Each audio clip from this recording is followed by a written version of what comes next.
Assalamualaikum warahmatullahi wabarakatuh. Semangat pagi teman-teman. Hari ini tanggal 25 November 2025.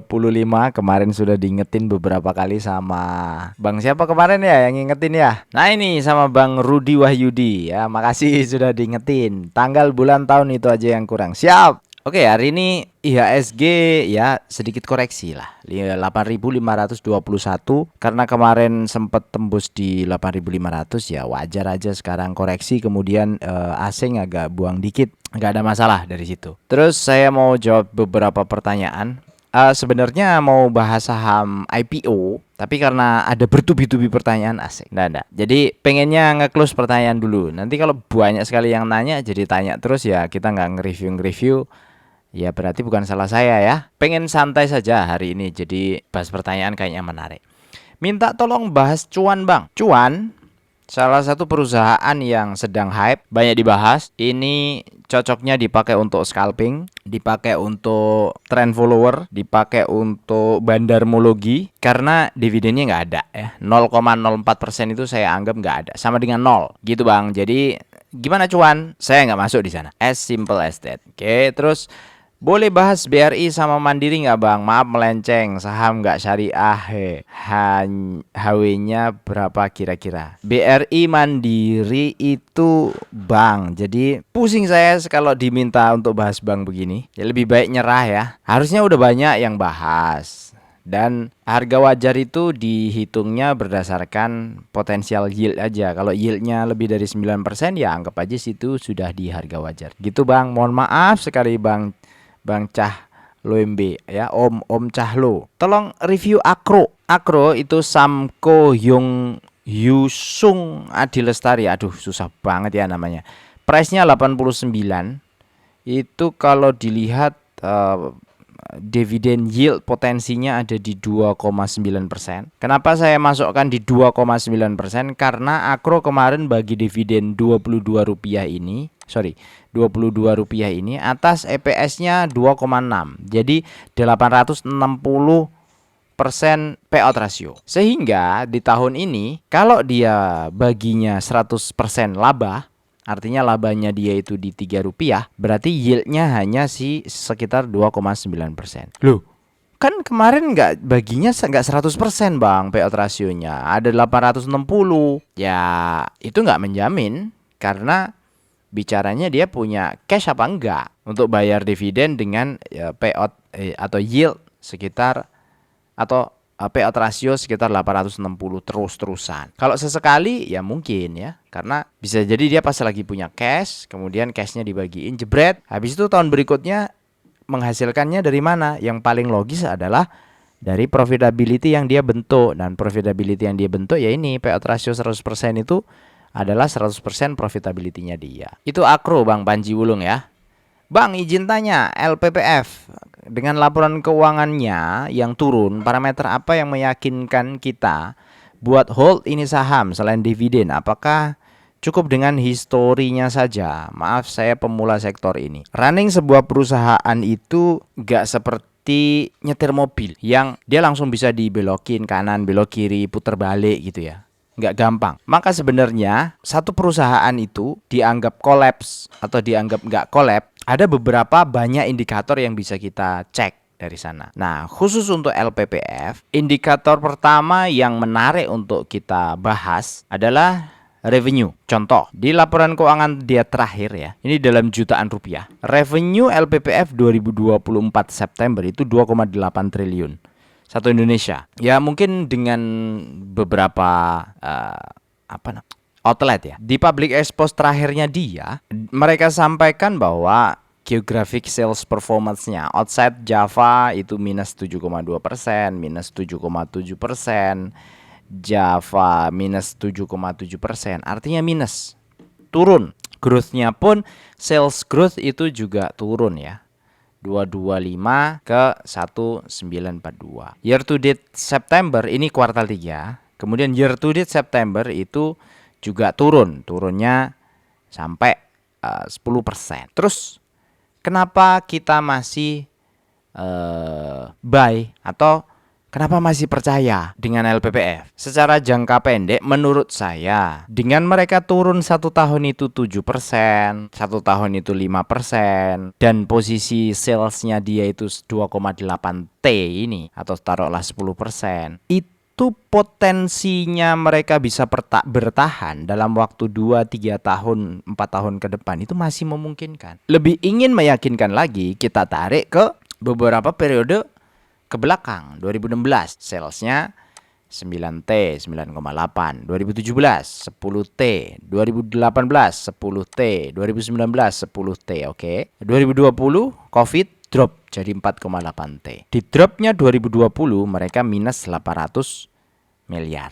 Habis itu 2021 langsung bangkit. Dengan sales 4,8 ini dia langsung bangkit. Pada waktu 2021 5,5T. Ya, Anda bayangin nih, 10T 2019, kemudian 5,5T 2021. Hampir separuh, turun sekitar 60 lah. Tapi net income-nya bisa dipertahankannya, posisinya begini. Ini 1,3T, ini 900 miliar. Jadi yang 10T tadi profitnya ya 1, 1,9, 2T, 1,3 gitu ya.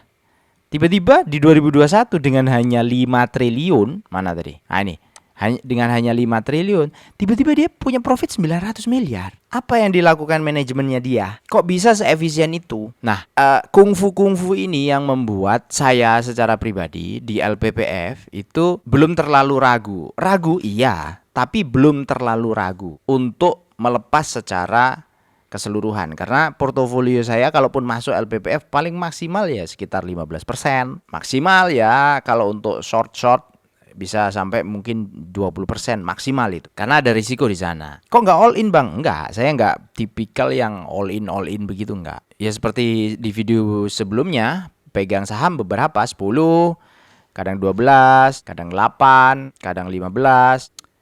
Karena saya bukan tipikal orang yang mencintai sahamnya, tapi pengennya adalah mencintai transaksinya.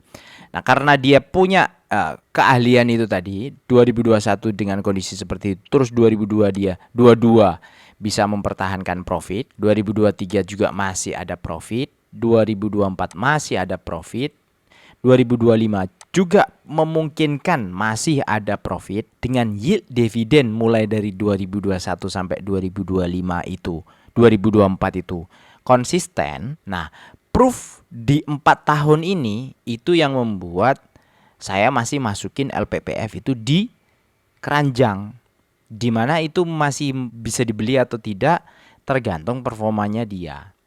Nah, dengan posisi seperti ini itu gamblingnya ya, dalam tanda kutip gamblingnya itu di kuartal 4 nanti. Maka kalau kita lihat EPS-nya posisi begini ya, pahit-pahitnya kalau kuartal 4 itu masih minus 1 seperti kuartal 3, harusnya kuartal 4 lebih baik lah daripada kuartal 3. Harusnya secara logika ini. Tapi kalaupun logikanya ya minusnya kuartal 4-nya adalah 0, maka penghasilannya LPPS itu sekitar 260-an ya. 284 dikurangi 17 dikurangi 1 ya, berarti sekitar dikurangi 20 lah ya. Berarti 264. Kalau 264 berapa kira-kira potensinya dividennya gitu kan. Nah, ini yang saya masukkan itu kan 293. Ganti aja ke 264 EPS-nya. Payout rasionya masih 81. Dari mana 81 payout? Ya dari history 2024 lalu dia bagi 81%, 2023 dia bagi 66%, 2022 dibagi 85%, 2021 bagi 86%, 2020 mereka nggak bagi. Jika worst case-nya 264 tadi, potensi yield-nya berapa? Ini 12,7. Di harga berapa? Di harga 1695 harga hari ini, closingan hari ini. Di mana harga wajarnya itu masih 2397. Nah, itu dasarnya kenapa LPPF masih masuk di dalam list saya. Nah, ini kita estimasi lagi ya, 366. Nah, ini estimasi saya, EPS-nya dia closingnya di 290-an. Mestinya di atas 300 mestinya, tapi ya worst case aja lah. Anggap aja 293. Maka potensi yield dividennya di 14%. Kalau closingnya di 350 gimana Bang? Sesuai dengan estimasinya Stockbit bonus itu 357 ya. Terus kebetulan dia bagi payout rasionya juga masih 81%. Bonus, ini bonus. Kalau dapat 17% itu bonus. Gak usah banyak berharap ke sana, tapi cukup 14% buat saya cukup. Jadi ini adalah bonus. Apakah mungkin di 14%? Sangat mungkin. Karena 2023 dia bagi 200, 2024 dia bagi 300. Kalau 2025 dia bagi 239, itu sangat mungkin. Nominalnya itu bukan nominal yang mengada-ngada. Seperti tadi Akro. Kalau Akro posisi seperti ini, dia bagi nih kemarin berapa kemarin? Nah nih, bagi Rp23. Ini kalau 2025 dia bagi lagi sekitar 23 lagi. Wah, ini agak ini sih, agak ekstrim sih. Agak begitu untuk Akro. Jadi gitu ya. Bang Surya Arta ya. CV Surya Arta. Bang, aku lihat ada kolom zakat di spreadsheetmu. Itu hitungannya gimana? Mana kolom zakat? Ini ya, zakat. Ya. Kalau sahamnya kita keep setahun jual beli, apa kena zakat mal? Kena.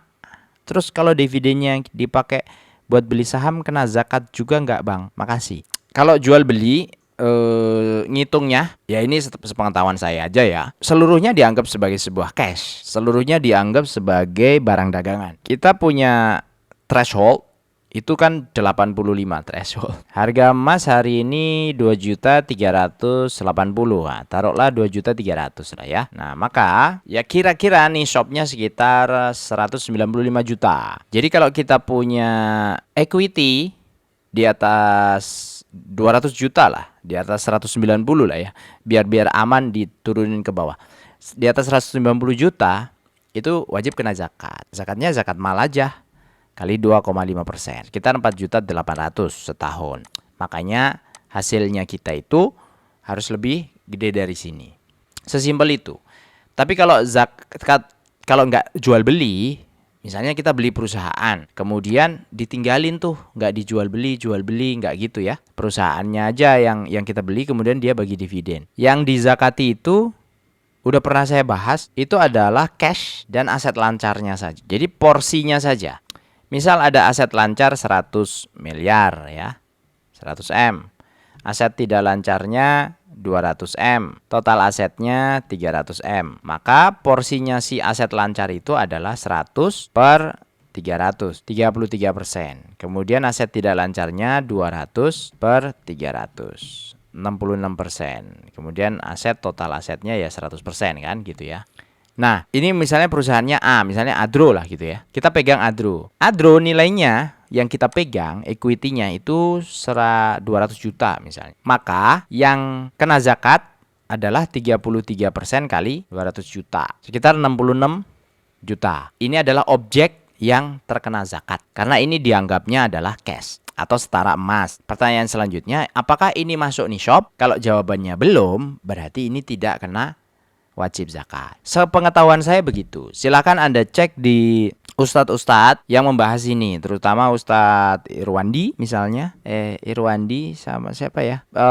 Banyaklah yang bahas masalah zakat, terutama zakat di saham. Pertanyaannya, kenapa kita dipaksa dalam tanda kutip kalau menyimpan cash untuk mengeluarkan zakat dengan nishop 85 gram ini. Ini menurut saya beautiful ya. Menurut saya bagus banget, indah banget aturannya. Kita sebagai manusia dipaksa untuk selalu bergerak, nggak boleh malas-malasan. Walaupun kita punya uang besar, uang gede, kita nggak boleh malas-malasan. Berapa uang gede itu ukurannya? Di atas 85 gram emas, Anda dianggap kaya. Jadi, karena Anda dianggap kaya, maka harus dibagi. Kalau uang yang di atas 85 ini, 85 gram ini ada di dompet Anda, wajib dibagi. Jadi kita dipaksa supaya kita nggak tekor. Maka gimana? Ya ini uang harus diputar, masuk ke sektor real, masuk kemana, putar pokoknya. Anda harus berpikir. Kalau nggak mau berpikir begitu, ya sudah, punyalah harta, punyalah cash di bawah 85 gram. Maka nggak ditarik zakat mal. Kalau punya cash di atas 85 gimana bang? Tapi nggak mau muter, ya kena zakat. Ya nanti lama-lama habis dong. Makanya itu jangan pemalas. Jangan malas untuk muter duit. Jangan diendonin aja di bank, dapat bunga. Nggak seru. Terus gimana dong? Cari partner, bikin usaha, puter di mana, ekonomi bergerak. Kalau semua orang seperti ini, ekonomi akan tumbuh. Yakin, ekonomi akan jalan. Tapi kalau semua orang nyimpen duitnya, kayak kemarin Pak Purbaya ya bilang ya, duit jangan disimpan di Bank Indonesia, alirin aja ke Bank Himbara. Kenapa? Supaya ngalir ekonominya.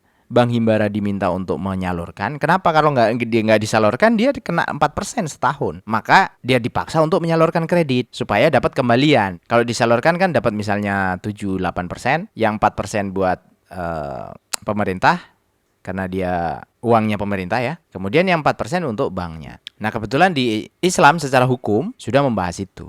Dan menurut saya itu sangat menarik ya. Buat yang kaya, yang punya di atas 200 juta. Kalau bicara ngomong syariah ya ini ya. Ini mohon maaf teman-teman yang enggak satu pemikiran atau belum satu pemikiran, enggak masalah. Semua punya perjalanannya masing-masing kok. Dan menurut saya bebas saja. Bebas saja itu maksudnya gini.